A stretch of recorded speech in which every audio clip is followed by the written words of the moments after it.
E queridas, como estão vocês?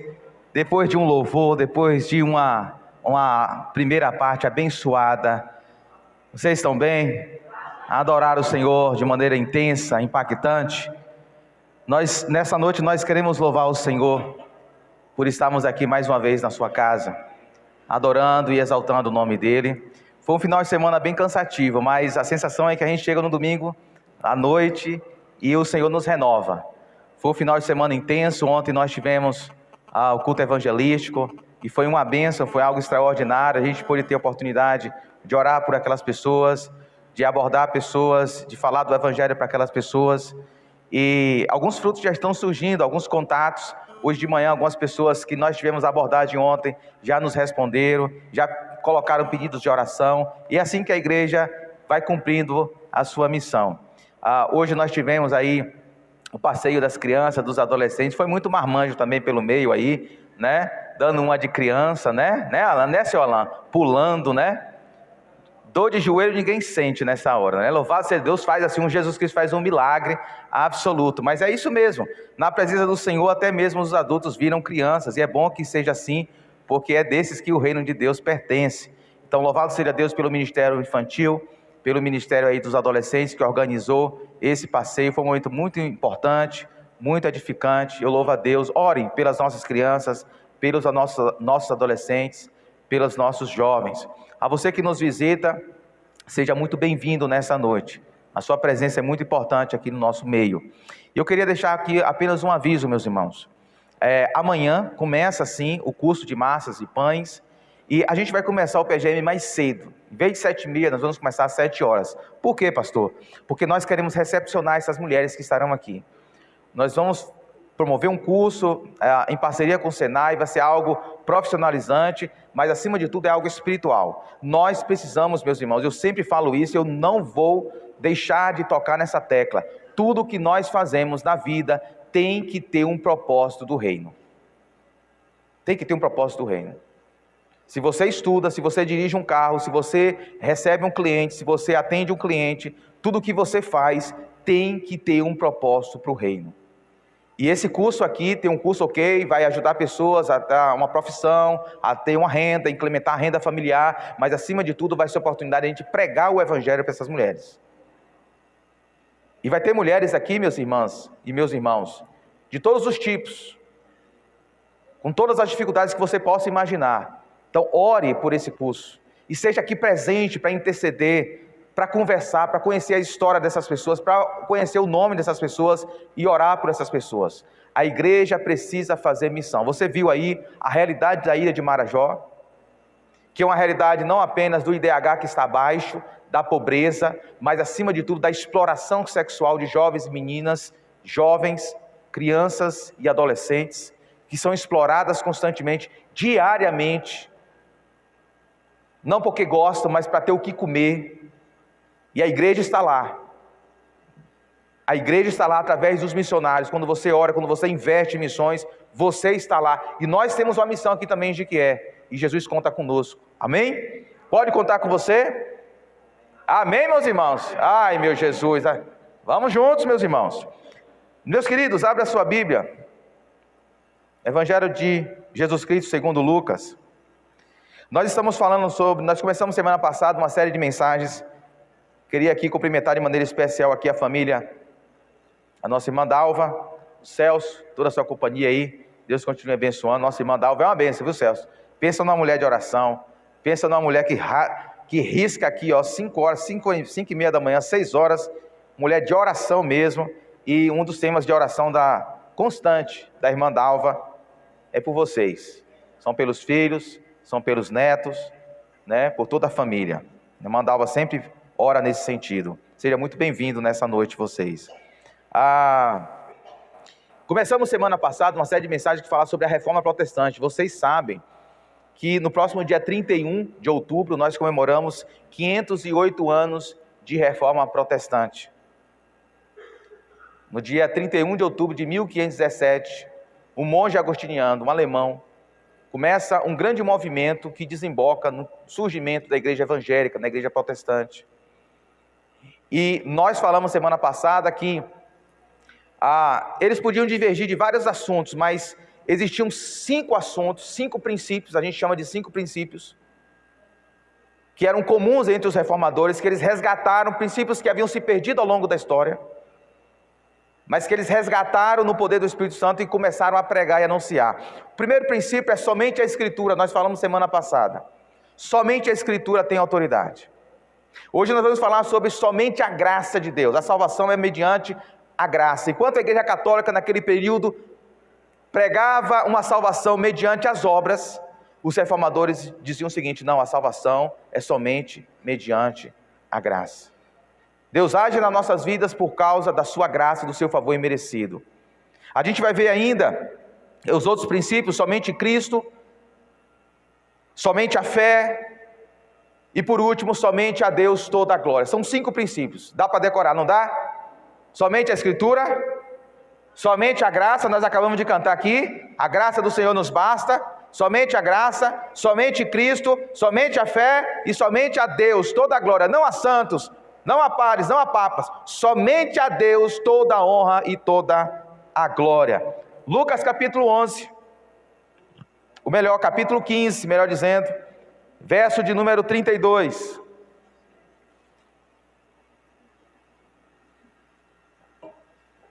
Hoje é noite de Santa Ceia, muita calma nessa hora, ok? Não vai apertar a mente do pastor, ok? São 7h40, não vai apertar a mente do seu pastor. Lucas capítulo 15, verso 32 diz assim: mas nós tínhamos que celebrar a volta desse seu irmão e alegrar-nos, porque ele estava morto e voltou à vida, estava perdido e foi achado. Podem se assentar em nome de Jesus. Você lembra de uma grande malcriação que você já fez quando era mais novo? Você se lembra? Uma grande malcriação, que você tomou uma grande surra. Lembra, crianças, adolescentes? Uma coisa bem feia, bem grave que você cometeu quando era mais novo, mais nova, que você apanhou, ficou de castigo por muito tempo. Você se lembra? Eu era terrível, meus irmãos. Eu fiz muita besteira quando eu era mais novo. Ainda falta volta e meia, a Rita puxa minha orelha. Mas quando eu era mais novo, antes de Cristo, eu fazia muita besteira mesmo. Você já jogou pedra no portão dos outros e saiu correndo? Quem aqui já jogou pedra no portão dos vizinhos? Ó, Isaú, tá vendo? Isaú também é pecador, tá vendo? Não parece, mas Isaú também é pecador. Quem aqui tocou na campainha dos vizinhos e partiu? Opa, até Josse, até autoridade policial. Quem aqui, meus queridos, por exemplo, já não namorou escondido? Medo do pai, com medo da mãe, enganando o pai, enganando a mãe. Quem aqui já rasgou o boletim da escola para o pai e a mãe não saber que tirou nota baixa? Ó lá, ó, Deus vai denunciando os pecados, nada fica escondido perante o Senhor. Eu era terrível, eu falei para os irmãos que eu era terrível, e eu dei muita dor de cabeça à minha mãe, muita dor de cabeça mesmo, apanhei muito. E eu costumava tirar, por exemplo, os arcos das argolas dela, eu desfigurava as argolas dela para fazer brincos. E eu já tomei muito tapão na orelha, minha mãe dava muito tapão. E quando ela ia procurar o brinco para sair, para ir para alguma festa, quem foi que arrancou os arcos da minha argola? Era Daniel, e aí o tapão caía no centro. Teve uma vez que eu peguei uma boneca, as bonecas da minha irmã, Cris, e eu comecei a queimar os cabelos da boneca, para ver simplesmente a boneca se derreter. Eu apanhei muito por conta disso. Certa feita, meus queridos, eu gostava de jogar bola dentro de casa, e lá em casa tinha um gato branco, assim, pescoço alongado, de porcelana. E aí, eu gostava de jogar bola dentro de casa, e aí eu decidi um dia fazer o gato de goleiro. Aí você já sabe o que aconteceu, né? No primeiro chute que eu dei, arrancou logo a cabeça do gato. O gato ficou decapitado, e aí eu falei, meu Deus, o que vai acontecer? Minha mãe estava no trabalho, foi um dia de tarde, e aí eu pedi ajuda a Cris, vamos fazer aqui uma meia sola nesse gato, vamos colar a cabeça desse gato, e a cabeça ficou meia troncha assim, pastor, porque quebrou os pedaços, não deu para encaixar direito, e aí eu peguei perna para quem quer sair, fiquei lá fora, de tocar, para quando a minha mãe chegava, às 5h30, ela chegava do trabalho, e eu falei, é hoje que eu vou apanhar da minha mãe. Quando ela chegou, ela viu quem fez isso nesse gato, e aí eu fui contar a história, fiquei de castigo, tomei uma grande surra, E aí eu aprendi, não pode jogar bola dentro de casa. A gente comete muita besteira. E a história dessa noite fala justamente de um filho que fez traquinagem. E Jesus, no capítulo 15 de Mateus, conta uma série de histórias para falar de como Deus ele é gracioso para perdoar as nossas besteiras. O texto começa, por exemplo, verso 1 e verso 2, dizendo o seguinte, trazendo o contexto para nós. Jesus, certa feita, todos os publicanos e pecadores estavam se reunindo para ouvi-lo. E pecadores e publicanos era uma raça complicada de pessoas. Eram pessoas que eram marginalizadas. Ninguém queria se vincular a publicanos e pecadores. Ninguém. Era mais ou menos como um bolsonarista ver Jesus jantando e conversando com um petista. Já pensou um bolsonarista vendo Jesus almoçando com Lula? Vixe, Jesus está em pecado. Ou o contrário também, um petista vendo Jesus tendo uma conversa, um diálogo com o Bolsonaro. Então, publicanos e pecadores eram pessoas escanteadas, marginalizadas por aquelas pessoas, e Jesus está sentando com eles para ensiná-los. E o verso 2 diz, mas os fariseus e os mestres da lei o criticavam, este homem recebe pecadores e come com eles.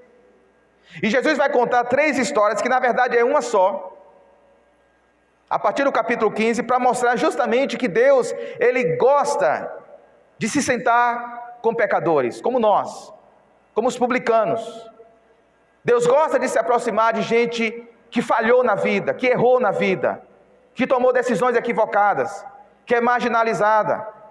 Jesus gosta de se aproximar dessa pessoa, e Jesus conta a parábola da ovelha perdida, da moeda perdida e a parábola do filho perdido. E é baseado nisso que eu gostaria que com a sua Bíblia aberta, a gente caminhasse um pouco sobre essa história do filho perdido, para ver quais lições o Senhor tem para nós. Em resumo, nessa noite nós vamos falar somente a graça, surpreendidos pelo favor imerecido do nosso Pai. A graça faz justamente isso, nos surpreende com o favor imerecido do nosso Deus, do nosso Pai. Veja comigo que o texto começa no versículo 11, a história começa no verso 11. E diz a história que um homem tinha 2 filhos, o mais novo disse ao pai, pai, quero a minha parte na herança. E talvez para nós ocidentais, que estamos há muito tempo longe dessa história, a gente não cause grande impacto essa frase ou essa proposta do filho. Mas na cultura de Jesus isso era uma grande afronta. E era um grande ato de rebeldia, por exemplo, porque naqueles dias, segundo Deuteronômio capítulo 21, verso 17, o filho primogênito, ele tinha direito, o filho mais velho, ele tinha direito ao dobro da herança. Os demais dividiam o restante. Mas um filho só tinha direito à herança mediante a morte dos pais. Nenhum filho tem direito à propriedade dos pais enquanto os pais estiverem vivos. O máximo que os filhos podem fazer é usufruir desses bens. Enquanto os pais estão vivos, o filho não é dono de nada, não possui nada, não tem propriedade de nada, não herda nada. Quando esse filho chega para o pai, pai, quero a minha parte na herança, em outras palavras, esse menino está dizendo, pai, eu quero que, o meu desejo é que o senhor esteja morto.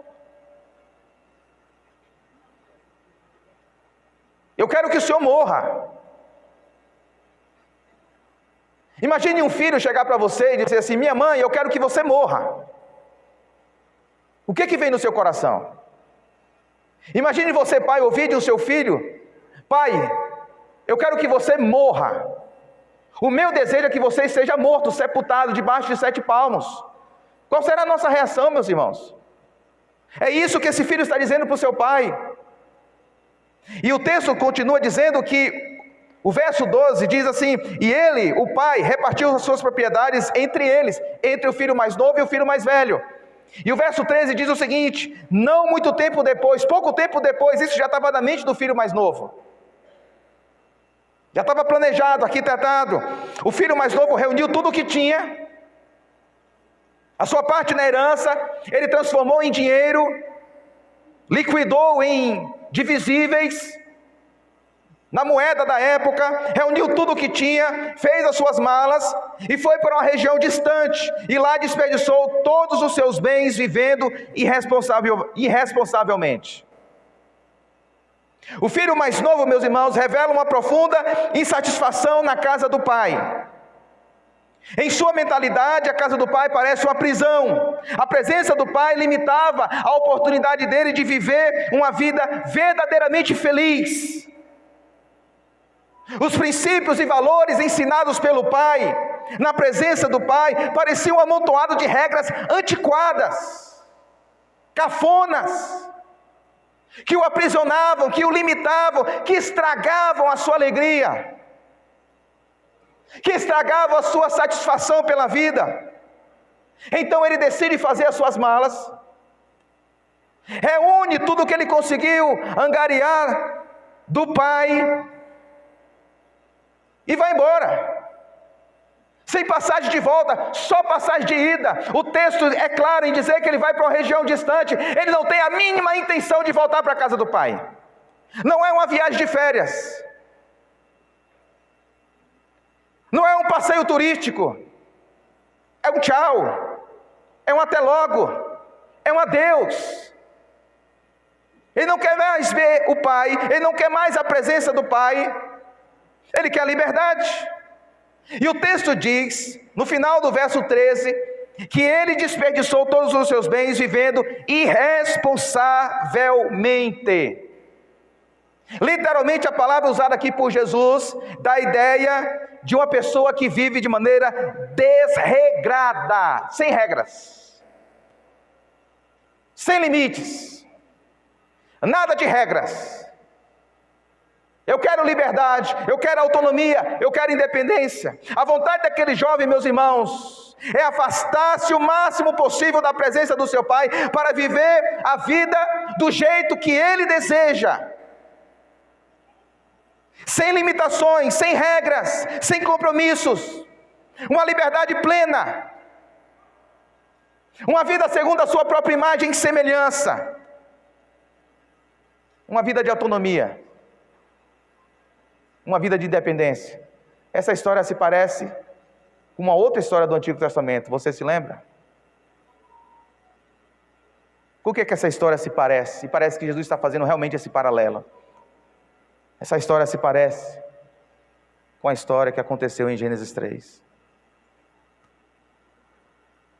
Essa história se parece com a decisão dos nossos primeiros pais, Adão e Eva, em Gênesis 3, os quais estavam nos representando naquele jardim. A história de um casal que vivia num perfeito jardim, na presença do pai, mas que decidiu fazer as suas malas, pedir a sua herança ao seu pai, ser como Deus, ser autônomo, ser independente, ser livre. E saiu da presença de Deus, saiu da presença do pai. Essa parábola, meus irmãos, não se parece com a história de muitas pessoas dos nossos dias?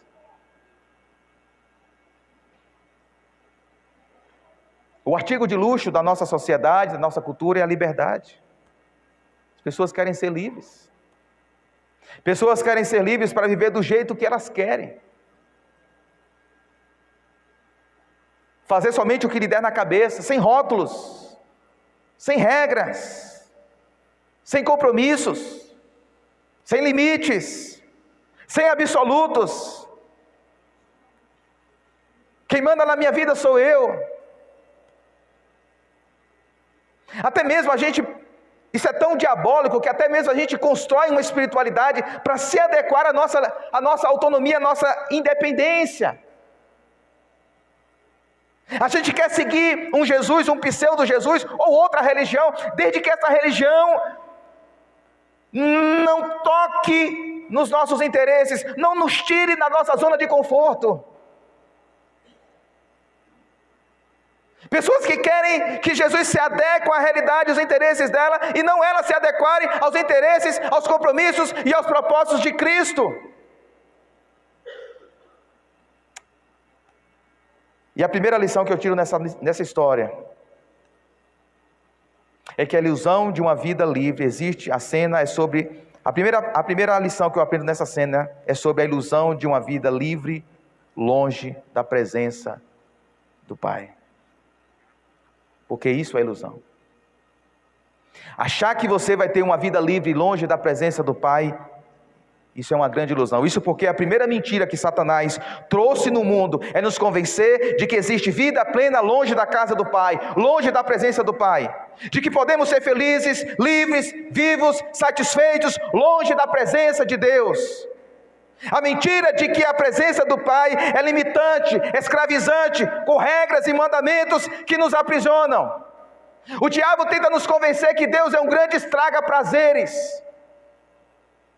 que Deus vai nos limitar, que Deus vai tornar a nossa vida monótona, sem graça, sem sal, insossa.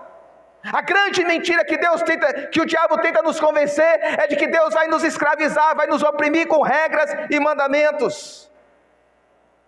A grande mentira que o diabo tenta contar para homens e mulheres da nossa cultura é de que a vida lá fora do jardim, fora da casa do Pai, fora da igreja, é uma vida plena. Isso é uma grande mentira, meus irmãos. Somente na presença do Pai nós temos vida plena. Somente na casa do Pai nós temos satisfação. Somente na presença de Deus nós temos alegria. Somente na presença de Deus nós somos realmente felizes. Somente na presença de Deus nós encontramos verdadeira identidade e propósito. E este fato fica nítido na história, como se segue, porque Jesus conta a partir do verso 14, dizendo que depois de ter gasto tudo, houve uma grande fome em toda aquela região, e ele começou a passar necessidade. Verso 15, perceba comigo: por isso foi empregar-se com um dos cidadãos daquela região, que o mandou para o seu campo, a fim de cuidar de porcos. E talvez você ouça essa história e diga: pastor, não tem nada demais cuidar de porcos. Talvez você já cuidou de porcos. Talvez você conhece alguém que cuida de porcos, é uma pessoa legal, uma pessoa bacana. E o verso 16 diz o seguinte: ele desejava encher o estômago com as vagens de alfarrobeira que os porcos comiam, mas ninguém lhe dava nada. Mais uma vez eu chamo a sua atenção para olhar para essa história com os olhos da cultura de Cristo, da cultura do primeiro século, da cultura judaica, a cultura do judeu. Porque Jesus, quando conta essa história, ele usa essas imagens, meus irmãos, para para arrebentar os seus ouvintes, para trazer um grande escândalo para quem está ouvindo ele. Porque vocês sabem muito bem, meus irmãos, que o judeu, ele não come carne de porco, porque à luz de Levítico 11:7, para o judeu, porco, a carne suína era imunda. Ele não lidava com porcos, ele não comia porcos. E você vê esse jovem, que depois de um tempo de prazer, de delícias, de orgias, de cálices, de desregramentos, de celebrações, de amizades, de farras, de bebedeiras, de mulheres, diz o texto que ele enfrenta uma situação difícil, ele não tem mais um centavo, e a única oportunidade que chega até ele é cuidar de porcos. E o verso 16 agrava dizendo que ele tinha tanta fome que desejava comer a comida dos porcos. Não era comer a carne do porco, era comer a ração dos porcos. E ninguém lhe dava nada. O verbo que Jesus usa aqui como desejava, meus irmãos, é o verbo epitimia, da onde vem a nossa palavra epidemia. E a ideia de um desejo tão intenso que você não consegue pensar em mais nada. Sabe como você está com fome? E você não tem cabeça para mais nada? Já passou por isso? Já passou, Valto? Graças a Deus não. Já passou, Alain? Que Vera fica do lado conversando e você não ouve nada porque o seu pensamento está na comida. Termina logo, mulher, essa comida que eu estou com fome. Esse homem está tão com fome, meus irmãos, que a única coisa que ele pensa é se alimentar e nada lhe é dado. Quando Jesus usa essas imagens, meus irmãos, o quadro que Jesus está tentando montar na mente dos seus ouvintes não é que esse jovem está falido financeiramente. O quadro que Jesus está tentando pintar para nós, para os seus ouvintes, é que esse jovem chegou no fundo do poço na sua vida espiritual. Ele está falido espiritualmente. Ele chegou no fundo do poço. Não há mais esperança para ele. Ele chegou no grau mais baixo da sociedade, da vida. Na camada mais baixo de uma relação espiritual com Deus. Ele cuida de porcos, ele deseja comer a comida de porcos e nada lhe é dado. Jesus está dizendo que esse homem chegou à sua completa miséria espiritual, meus irmãos. Longe de casa, alienado, perdido e agora imundo. Não tem mais saída para esse homem, não tem mais futuro para esse homem, só tem passado. E a segunda lição que eu aprendo nessa história, meus irmãos, é que se afastar da presença do Pai é o primeiro passo para a bancarrota, para a falência espiritual. Se afastar da presença do Pai, se afastar da casa do Pai, é o primeiro passo para a nossa miséria espiritual. Quando nós começamos a fazer concessões, quando nós começamos a abrir mão de determinados princípios e valores, estamos dando primeiros passos para uma falência, para a bancarrota espiritual. O pecado é um senhor severo, e seus servos sempre descobrem isso, mais cedo ou mais tarde, com prejuízos para si mesmos, com prejuízo para a sua casa, para o seu casamento, para os seus filhos. Porque quando um homem ou uma mulher decide se afastar da presença do Pai, não somente ele é afetado, mas a sua família, aquelas pessoas que estão no seu hall de relacionamentos, também são afetados. A palavra do Senhor diz, meus irmãos, em Romanos 6:23, que o salário do pecado é a morte. Diz ainda em Tiago 1:15, que o pecado após ser consumado gera morte. Diz ainda em Provérbios 11:19, quem permanece na justiça viverá, mas quem sai em busca do mal corre para a morte. Diz ainda em Provérbios 14:12, que há caminho que parece certo ao homem, mas no final conduz à morte. Pessoas que vão abrindo mão, vão fazendo concessões, vão se afastando paulatinamente da casa e da presença do Pai, da intimidade do Pai, da presença do Pai, da voz do Pai, do prazer da casa do Pai. Vão fazendo concessões, abrindo mão de princípios, abrindo mão de práticas espirituais que aquecem o nosso coração. A gente vai abrindo mão dessas coisas, achando que nós estamos no controle, e gradativamente vamos nos esfriando espiritualmente. E quando a gente menos se percebe, estamos longe da presença do Pai. Talvez dentro da casa do Pai, talvez nos dizendo cristãos, mas estamos afastando da casa do Pai, meus irmãos, e da presença do Pai. E o final disso tudo é a falência espiritual. A pior coisa que aconteceu àquele jovem, meus irmãos, foi seguir o seu próprio caminho. A pior coisa que Deus pode fazer na minha vida e na sua vida é deixar que nós sigamos os nossos próprios caminhos.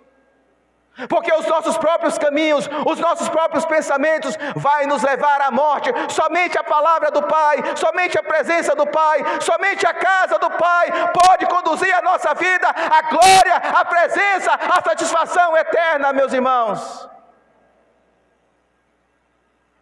O primeiro passo para a falência espiritual é quando a gente se afasta da casa do Pai. Mas a história dá uma reviravolta, porque o texto diz no verso 17, uma palavra que é importante. Na minha versão diz assim, verso 17, primeiras palavras, caindo em si. Caindo em si. Eu gosto dessa expressão, porque a ideia aqui, meus irmãos, é como se aquele jovem estivesse enfeitiçado pelo canto da sereia. Já assistiu os filmes de mitologia grega, que os navegantes, eles vão viajando e vem sereia e começa a cantar e eles ficam iludidos, embebecidos com aquele canto.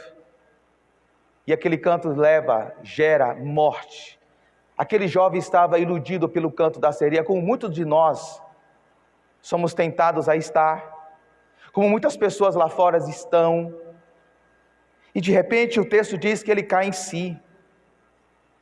Parece que as escamas caem dos seus olhos, parece que ele começa a enxergar a verdade, o que é de fato importante para a vida. De valores que ele abandonou, de princípios que ele abandonou, que ele não poderia abandonar. E ele diz, meu Deus, até os empregados do meu pai têm uma vida melhor do que eu. E aí vem o verso 18 e diz assim, eu me porei a caminho, e voltarei para meu pai, e lhe direi, pai, pequei contra o céu e contra ti. E eu chamo isso aqui, meus irmãos, de arrependimento e confissão. Quando ele diz, eu porei a caminho e voltarei para meu pai, ele está decidido a voltar pelo mesmo caminho que ele veio. Isso é arrependimento. É quando nós voltamos para o caminho que nós deixamos de caminhar, para o lugar que nós deixamos de estar, dos princípios, dos valores, das prioridades que nós abandonamos, dos compromissos espirituais que nós deixamos, das responsabilidades, da vocação, do chamado que nós abandonamos. O Senhor, por meio dessa história, está dizendo, esse jovem, ele diz, eu me porei a caminho e voltarei para a casa do meu pai, eu vou voltar para lá. E ele diz, e lhe direi, pai, pequei contra o céu e contra ti. Isso eu chamo de confissão, meus irmãos, porque o verdadeiro arrependimento gera confissão. Em momento nenhum aqui ele coloca a culpa no irmão mais velho, ou ele coloca a culpa no pai, ou ele coloca a culpa nas circunstâncias. O verdadeiro arrependimento abre o coração e diz, eu pequei, eu falhei, eu errei, eu abandonei, eu negligenciei, eu pequei contra o céu e contra ti, meu pai. Nós vivemos uma geração, meus irmãos, que gosta de terceirizar a culpa, gosta de colocar a culpa nas pessoas, e isso não produz arrependimento, isso não produz mudança. Não importa o que aconteceu com você, não importa o que fizeram com você, não importa o seu passado, não importa as suas experiências, hoje é hora de voltar para a casa do Pai, porque o teu Pai está aqui nesta noite, de braços abertos para perdoar e para restaurar a tua vida. Ele confessa, ele se arrepende. E o verso 19 diz, não sou digno de ser chamado teu filho, trata-me como os teus empregados. E eu chamo isso aqui, meus irmãos, de senso de inadequação e indignidade espiritual. É quando a pessoa sabe que não tem méritos para estar na casa e na presença do Pai. O fato de nós estarmos aqui sentados nessa igreja, nesse banco confortável, louvando, adorando, não significa que nós estamos nessa situação porque nós merecemos. Nós somos indignos, nós somos imerecidos, nós somos limitados, nós somos imperfeitos, nós somos pecadores. Nós não somos dignos de ser tratados como filhos. O filho olha para si e diz, eu não mereço, eu não sou digno de ser chamado filho, não sou digno de ser restaurado à posição de filho, mas eu vou voltar para lá, porque eu sei que meu pai é gracioso, eu sei que meu pai perdoa, eu sei que meu pai restaura, eu sei que meu pai é misericordioso, eu sei que meu pai é cheio de compaixão, é para lá que eu vou. Eu não sou digno de ser chamado teu filho,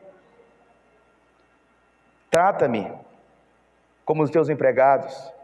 Jesus chama isso nas bem-aventuranças de pobre de espírito. Eu confesso que a primeira coisa, ou nos primeiros passos para a gente de fato estar satisfeito na presença do Pai, é quando a gente olha para si e diz: Senhor, eu não sou bom. Você costuma fazer esse tipo de oração? Você costuma fazer esse tipo de oração? Senhor, eu não sou bom. Meu coração é mau. Meu coração é orgulhoso. Meu coração é invejoso. Meu coração é vaidoso. A gente costuma fazer esse tipo de oração, meus irmãos?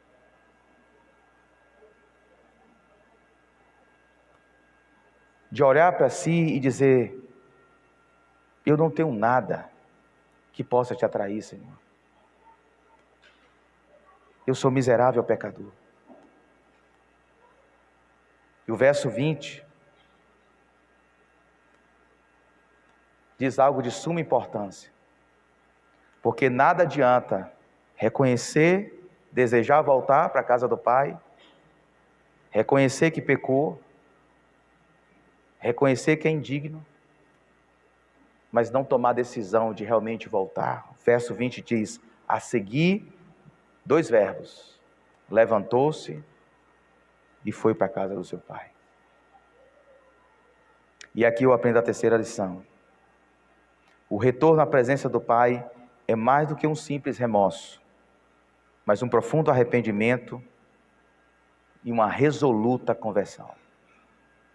De nada vai adiantar a gente ouvir a palavra de Deus, sentir remorso, sentir tristeza, se não tomarmos a decisão de fato de voltarmos, de nos levantar e voltarmos. O texto diz: ele se levantou e foi para o seu pai.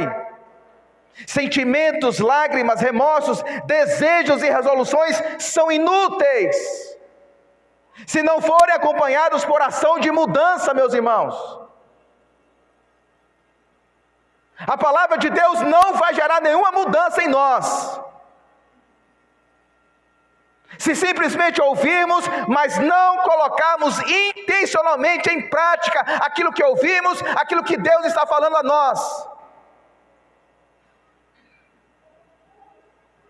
Nada vai mudar na sua vida, nada vai mudar no seu casamento, nada vai mudar na sua família, se simplesmente você ouvir e não tomar a decisão hoje de levantar e voltar para a casa do Pai, para a presença do Pai, em busca de sabedoria, discernimento, inteligência espiritual, força e encorajamento, meus irmãos. Deus está nos convidando hoje, nesta noite, a tomarmos decisões. Quais são as decisões espirituais, os compromissos espirituais que o Senhor está nos convidando hoje a assumirmos? Quais são os ambientes que nós temos prazer na presença do Pai, alegria na presença do Pai,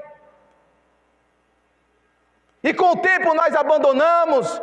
É dia, é noite de tomarmos a decisão de levantar, intencionalmente ir na direção da casa do Pai, porque o Pai está lá nos esperando.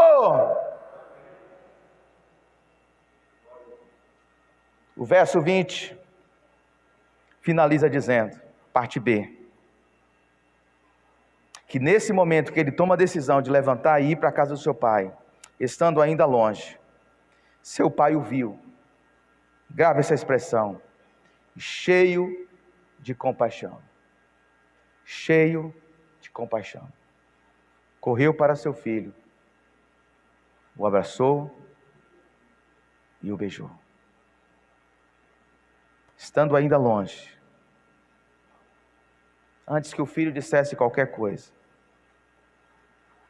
antes que o filho se explicasse, o pai corre, o pai abraça, o pai beija. Por quê?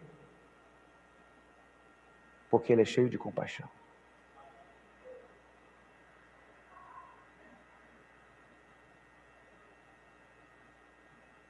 A taça da compaixão do Senhor não é rasa, ela transborda. A taça da compaixão do Senhor transborda, meus irmãos. Tem compaixão para você nessa noite. Tem compaixão para você nessa noite, não importa de onde você está vindo, o que você fez, suas decisões equivocadas, seu passado, seu histórico, a compaixão de Deus nessa noite para você. E o texto diz, verso 22, que o pai diz: depressa, tragam a melhor veste, a melhor roupa e vista nele, coloque um anel em seu dedo e calçados em seus pés, traga um novilho gordo e mata-no. Vamos fazer um grande churrasco, amém, Alain? Vamos fazer um grande churrasco, cadê Edu? Vamos fazer uma grande festa. Pois este meu filho estava morto e voltou à vida, estava perdido e foi achado, e começaram a festejar o seu regresso, meus irmãos. Perceba nos símbolos, que talvez para nós não diga muita coisa. A primeira coisa que o pai fez foi vestir vestes novas, roupa nova, roupa de filho. Tirou as roupas mulambentas, as roupas sujas, rasgadas, colocou o veste de filho, devolveu a dignidade para aquele jovem. A segunda coisa, o anel de sinete, que naquela cultura dava a ideia de autoridade. O pai está restaurando a autoridade do filho dentro da casa, devolveu a dignidade, devolveu a autoridade, e mais, colocou sandália nos seus pés. Os escravos andavam descalços naquela cultura. Em outras palavras, o pai está dizendo: você não é mais escravo, você é filho. Louvado seja Deus. Colocou vestes novas, colocou o anel novo, colocou sandália nos pés, meus irmãos, e disse: pega o novilho gordo, o novilho cevado, o novilho que nós preparamos naquela cultura. O dono de uma propriedade guardava o novilho, preparava o novilho, cevava aquele novilho, engordava aquele novilho para um grande dia especial, talvez um aniversário, uma grande celebração. E o pai diz: vai lá, pega aquele novilho que eu estava preparando para o regresso do meu filho e vamos celebrar. Louvado seja Deus, porque este meu filho estava perdido e ele foi achado, estava morto, mas agora está vivo. Louvado seja o nome do Senhor. E eu aprendo a quarta e última lição nessa passagem. Na presença do Pai somos surpreendidos por sua maravilhosa graça, meus irmãos. Na presença do Pai nós somos surpreendidos por sua graça. Aquele jovem chegou apenas querendo ser mais um empregado naquela propriedade, mas o Pai restaurou a sua posição de filho. O grande contraste dessa parábola, meus irmãos, é entre a graça do Pai e a resistência do irmão mais velho. O irmão mais velho não aceita a volta do irmão mais novo.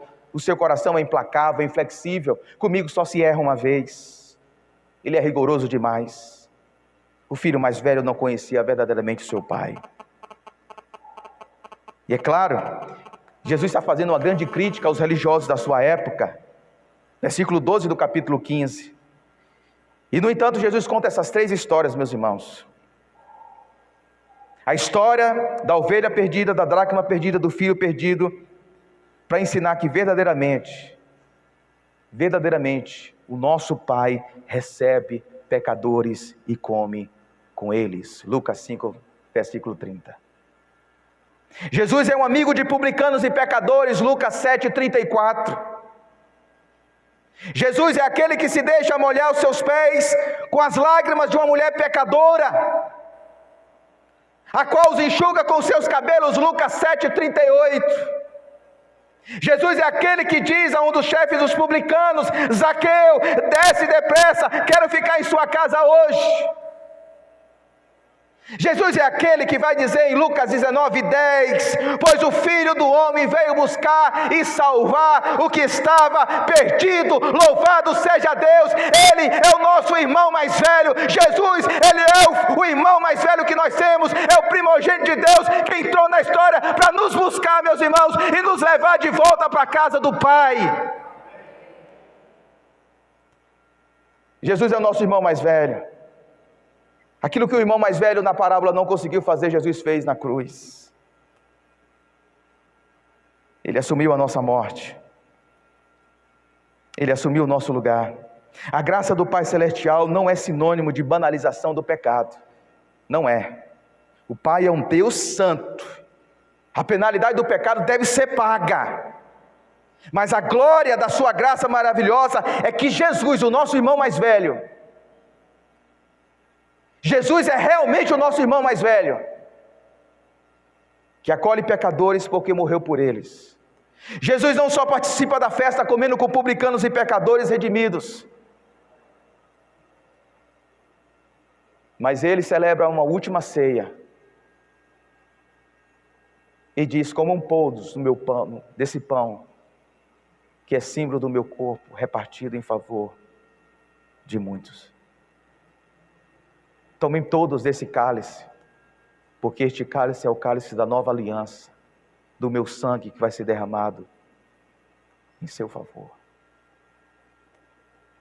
Não há caso perdido para Jesus. Nessa noite nós aprendemos que nós precisamos voltar para casa, para o amor do Pai, para a alegria da festa de Jesus. Talvez você aqui nessa noite é um pródigo, que se afastou, está longe do portão dos céus. Nesta noite Jesus quer te erguer, e está de braços abertos para você. Talvez, quem sabe, você é uma pessoa como fariseus, moralistas, achando que as suas boas obras vão conseguir a salvação para você. Jesus está nos ensinando nessa noite que todas as nossas justiças, aos olhos dele, não passam de trapos de imundícia. Jesus te chama a arrependimento. Talvez você é um crente, e aqui tem bastante crentes em Cristo Jesus. E Jesus nos convida, em primeiro lugar, a não abandonar a presença gloriosa e satisfatória da casa do Pai. E segundo, Jesus quer te usar para conduzir outros para a casa do Pai. Qual vai ser a sua escolha? Eu gostaria de chamar os meninos do Ministério do Louvor. Qual é a sua escolha hoje? Você tem intimidade na casa do Pai?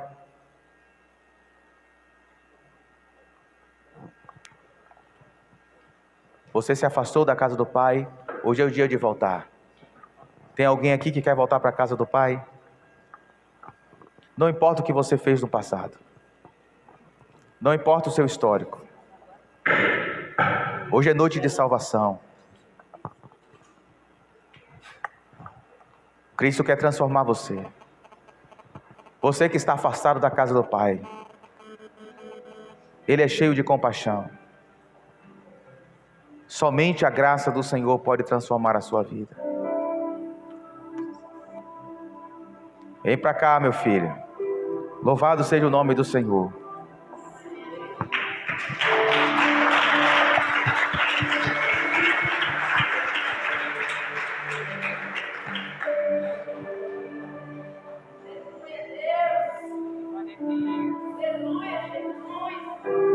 Vem para cá, meu filho. Sua mãe está chegando. A casa de Deus, a presença do seu Pai. Hoje é noite de salvação, meus irmãos. Hoje é noite que o Senhor quer transformar. A sua hora chegou, meu filho. Deus quer salvar mais gente aqui nessa noite, meus irmãos. Davi, para quem não sabe, Davi é o nosso filho. E a gente vem orando há muitos anos,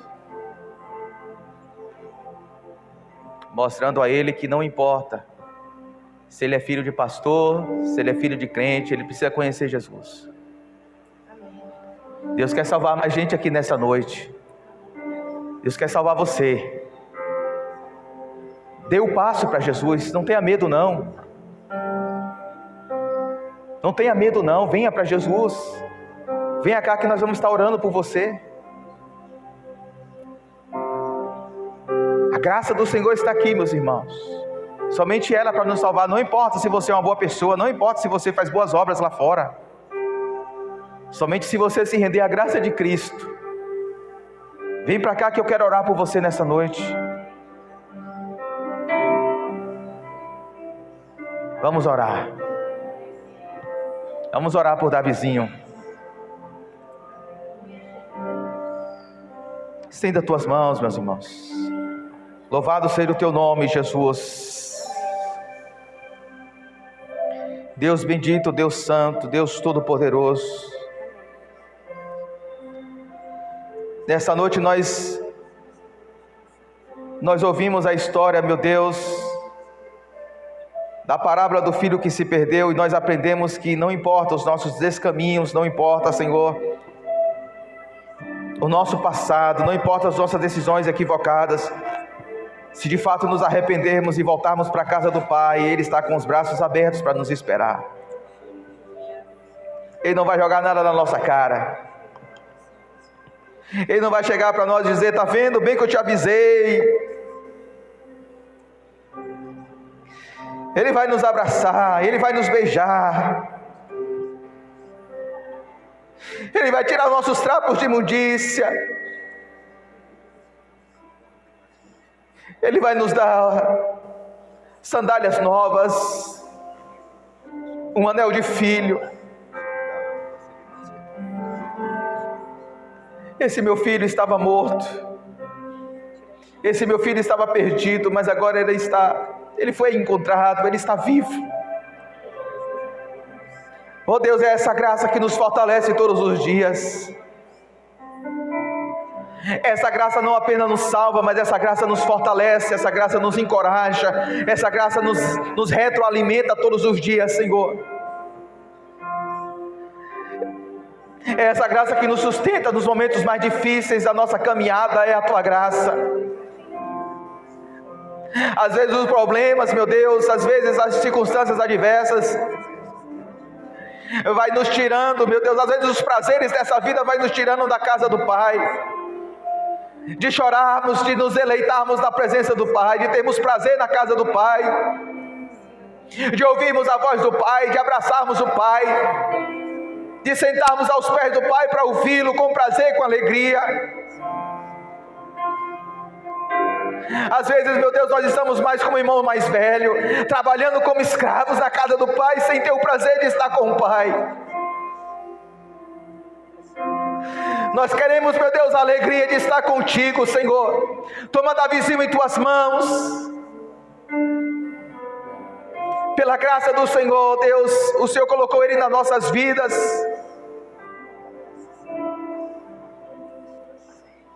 E somente o Teu Espírito Santo, por mais que haja ensino, haja oração, por mais que haja instrução, somente o Teu Espírito Santo pôde romper as barreiras do coração de Davi, Senhor, e ele está aqui hoje prostrado, rendido, quebrantado em Tua presença. Eu te peço em nome de Jesus, fortalece a fé de Davi. Amém. Fortalece essa decisão dele, Senhor Deus. Não permita que nada nessa vida, não permita, meu Deus, que frustrações, decepções, dificuldades, tentações, nada separe ele do Teu amor, Deus. Em nome de Jesus, usa ele para a Tua glória. Assim como cada um, Deus, dos adolescentes, levanta, Deus, uma geração de adolescentes. Obrigado, meu Deus, por cada tia, por cada professor. Obrigado pela vida de Josse. Obrigado pela vida de Josse, Senhor Deus.